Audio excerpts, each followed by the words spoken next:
આ વર્ષનો આ 2024 ડિસેમ્બર સુધી આવતા જ્ઞાન સત્ર સુધીનો મહારાજનો અમારો પ્રચંડ સંકલ્પ છે. આપણે બધાએ ભેગા થઈને પૂરો કરવાનો છે. મહારાજના સંકલ્પોને પૂરા કરે એ જ ભગવાનનો ભક્ત કહેવાય. ગુરુના સંકલ્પોને પૂરા કરે એ શિષ્ય કહેવાય. આપણે શિષ્ય પણ થવું છે અને ભક્ત પણ થવું છે. મહારાજનો સંકલ્પ છે આ 1 વર્ષની અંદર ખૂબ મારો આવશે. એની હાવ એની વે આપણા કોઈ પરિવારની અંદર, કોઈ નાનો પરિવાર હોય, 2 જણનો હોય કે 12 જણનો હોય,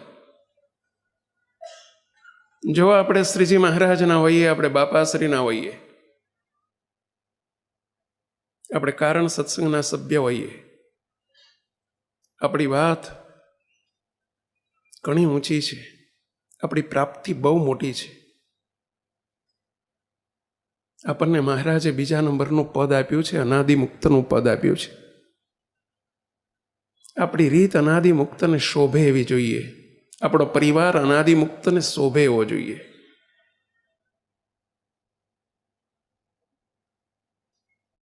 કોઈ પરિવારની અંદર કોઈ પ્રકારની આત્મીયતામાં તિરાડ ના જોઈએ.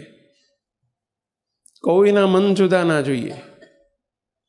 કોઈ પ્રકારનો કુસંપ ના જોઈએ. એક દિવ્ય પરિવાર તૈયાર થાય. એકબીજાને દેખીને આનંદ છૂટે, એનું નામ સંપ. સાંજ પડે ને ઘરમાં આવવાનું મન થાય, એનું નામ સંપ.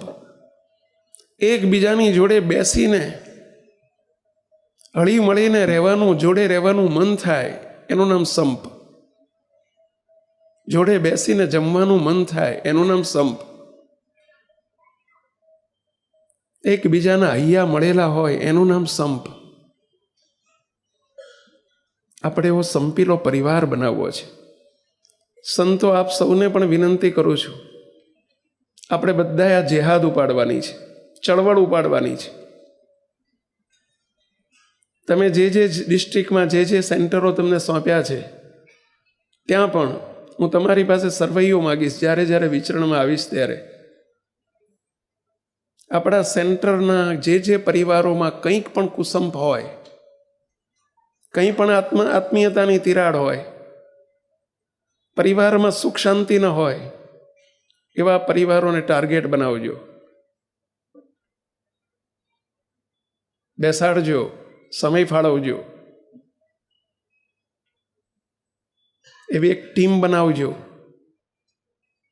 રસપરસ આત્મીયતા કરાવી શકે એવી 5-7 સમજો હરિભક્તોની ટીમ બનાવજો. અને 1 વર્ષમાં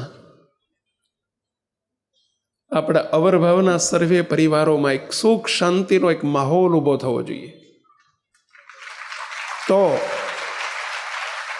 આપણો જે અનાદિમુક્તની સ્થિતિ પામવાનો જે સંકલ્પ છે, પરભાવનો સંકલ્પ છે, એ માર્ગ તો કપાશે અને તો મહારાજ બાપા ખૂબ રાજી થશે.